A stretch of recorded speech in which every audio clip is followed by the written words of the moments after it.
We're back here on the Yaffee program. News Talk 770 AM 92.5 FM WVNN. Glad you've joined the show today. One person waiting on the text line. We had Hans von Spakovsky on.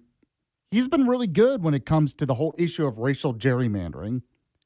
He disagrees with the three-judge panel, but he thinks it was written in such a way when it comes to blocking Alabama's map that the Supreme Court's either not going to take the case or they're going to side with the three-judge panel, which I think, I mean, he's a legal expert. I'm not. But I thought it was the opposite. I mean, to me, it seems like they just blatantly went against the Supreme Court. Now, one person weighed in on the text line, said, this person is so off base, talking about Hans, said he has it all wrong. Otherwise, they would have shut it down in Louisiana. He has a backward view of what the SCOTUS decision was. That was David weighing in. I mean, I guess we'll have to see. Now, one of the judges wrote this, just to kind of justify what they were doing here, said Alabama cannot use Calais to legitimize its pre-Calais decision to double down on the discriminatory vote dilution. It is important to emphasize how cynically strategic the entire Alabama state government's coordination has been in its attempt to disenfranchise black Alabamians. See, the problem I have with this is it seems that the court is interpreting what Alabama Republicans were doing as blatantly trying to disenfranchise black Americans. But that's not the case. The case was to have communities of interest and to help Republicans. Now, you can complain about gerrymandering as a whole helping either party, but that's not illegal. And you can't say, well, you're helping Republicans, so you're discriminating against black Americans. It's not how this works.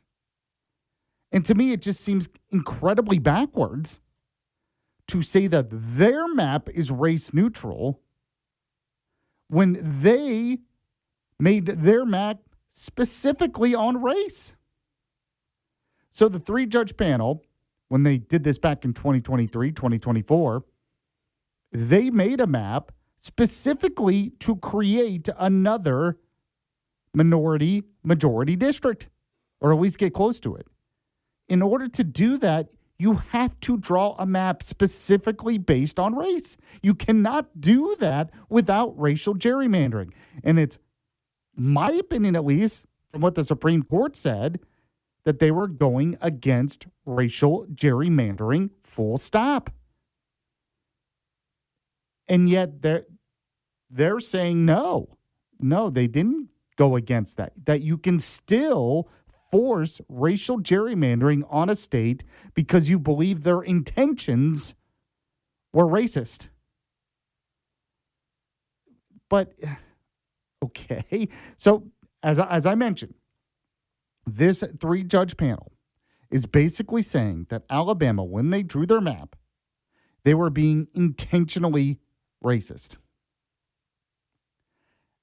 And obviously, Alabama Republicans disagree with that. Oh, and by the way, as Steve Marshall said, the map that they drew was very similar to the maps that had been drawn in Alabama for decades.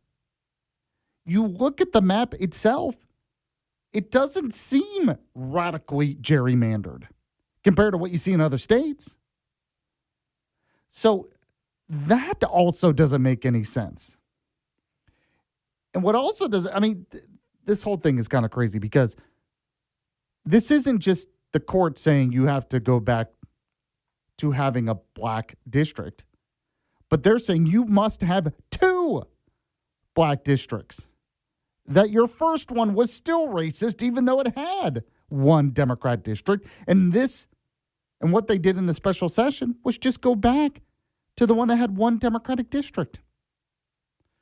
We all know that Republicans did this to help Republicans, just like Democrats do it to help Democrats in their states. This idea that, oh, no, that's racist, and we're determining that their intention was racist. That, to me, seems to go completely against what the Supreme Court was saying. But we'll have to see. Like I said, Hans, he's a legal expert. I like him a lot. Usually agree with him. I was just a little bit surprised that he thought, no, the Supreme Court probably side with the 3-judge panel. I thought it was almost a given that the Supreme Court would go against this, and pretty quickly. Because it just seems like this 3-judge panel just wanted to spit in the face of the Supreme Court decision. At least to me, you can agree or disagree with me. Tell me on the Yaffee text line, 866-494-9866, 866-494-WVNN. We'll have what's trending next. The Yaffee program rewind at the end of the show. We'll be back here in just a moment.